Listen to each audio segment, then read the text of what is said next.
O item 56, cumprimentando aqui o ilustre advogado de defesa. E já dando prosseguimento, trata-se de uma ação de revisão proposta pelo senhor Rodrigo Cardoso Biagione, presidente da Câmara Municipal de Mongaguá.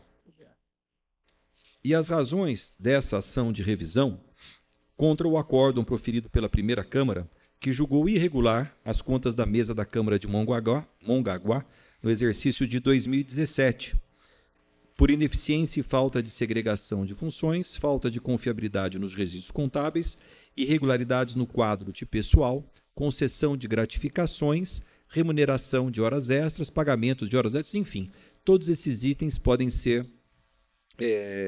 explicativos. Mas o que realmente conduziu para a irregularidade foi o desvio de recursos do erário por uma servidora municipal, mediante realização dos seguintes gastos que foram objeto de uma determinação de restituição aos cofres públicos, no montante de R$ 322.232,40. Na instrução, o Ministério Público de Contas é pelo conhecimento e pela improcedência da ação. A SDG é pelo conhecimento e pela procedência. Em preliminar, é de ser conhecida a ação. A decisão proferida em processo de prestação de contas, no ajuizamento da ação de revisão, está nos termos do artigo 73 da Lei Orgânica deste Tribunal. Foi observado o prazo também previsto no artigo 75. O Ministério Público de Contas e a Secretaria-Geral consideram cabível recepcionar os argumentos do autor, com fundamento no artigo 73 da Lei Orgânica, que traz a hipótese de superveniência de documento novo com eficácia sobre a prova produzida, uma vez que, embora os procedimentos que culminaram na homologação do acordo de não persecução penal sejam anteriores à decisão revisanda, em razão de seu trâmite em segredo de justiça, o autor apenas pôde invocá-lo como argumento em sede de embargos de declaração. E, como é sabido, essa medida processual não permite reapreciação do mérito da decisão embargada, razão pela qual a apresentação dos documentos relativos a esse acordo feito pela servidora de não persecução penal não teve eficácia sobre o julgamento das contas.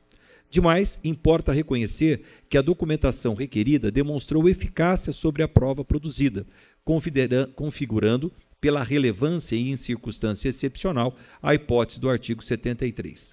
Neste contexto, o caso ora analisado assemelha-se a ações de revisão em que houve, de modo excepcional, aplicação de entendimento mais amplo, que permitiu a apreciação da documentação que não havia sido submetida ao crivo desta Corte.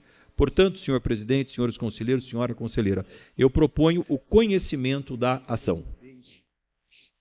O senhor relator propõe que seja conhecida a ação em preliminar. E antes de ouvir o nobre advogado, eu gostaria já de entrar no mérito para facilitar aqui o nosso trabalho. No mérito, verifica-se que, consoante o exposto nos documentos juntados pelo peticionário, os desvios em comento foram objeto de uma investigação por autoridades policiais, que culminou com a confissão dos delitos por parte da ex-servidora da Câmara Municipal de Mongaguá, senhora Márcia Aparecida Balbino Rodrigues. Aos preenchidos requisitos legais, o Ministério Público de São Paulo ofereceu o acordo de não persecução penal, fixando-se, entre outras condições, o ressarcimento ao erário do montante corrigido, totalizando R$ 502.800.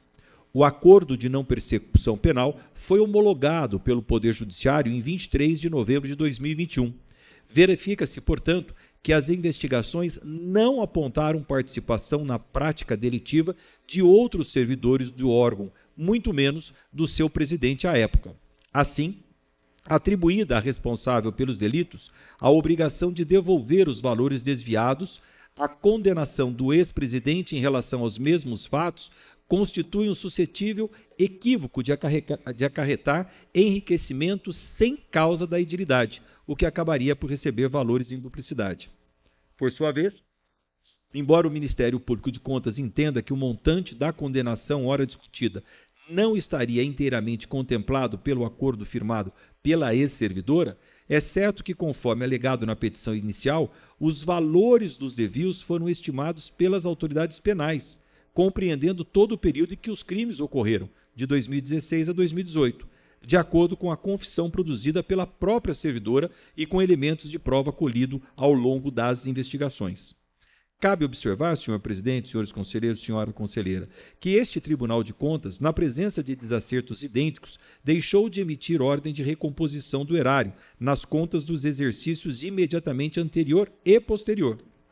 Nesse sentido, antecipando aqui o voto apresentado pelo conselheiro Renato Martins Costa nas contas de 2016 e acolhido por unanimidade por esse tribunal pleno, afastou a condenação ao ressarcimento de valores que havia sido imposta em primeiro grau de jurisdição.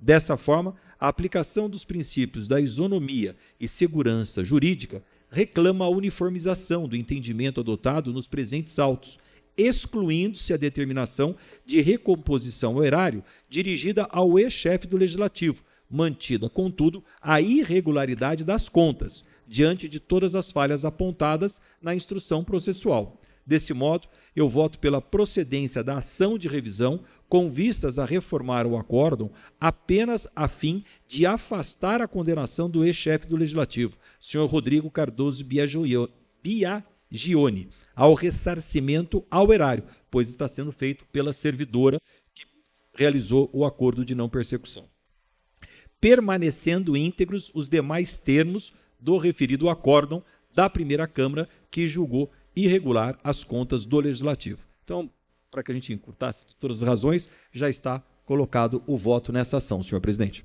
Muito obrigado, conselheiro Bertaioli. Doutor Renato, Vossa Excelência tem considerações a agregar? Bom dia, Excelências. Bom dia. Agradeço ao voto do eminente relator. Eu gostaria apenas de fazer uma consideração aqui quanto da abertura desta sessão, feita pelo nosso ilustre presidente, Dr. Renato Martins Costa, sobre quando estava falando das OS, dos estados pobres que não entendem a utilização, sobre a falta de conexão com a realidade. E o voto do eminente relator, ele vem conectado com a realidade dos fatos. Então, no mais, agradeço ao representante do Ministério Público, representante da SDG. Muito obrigado. Tribunal que agradece a Vossa Excelência. Coloco em discussão a decisão de mérito. Encerrada a discussão, em votação, aprovado. Muito obrigado.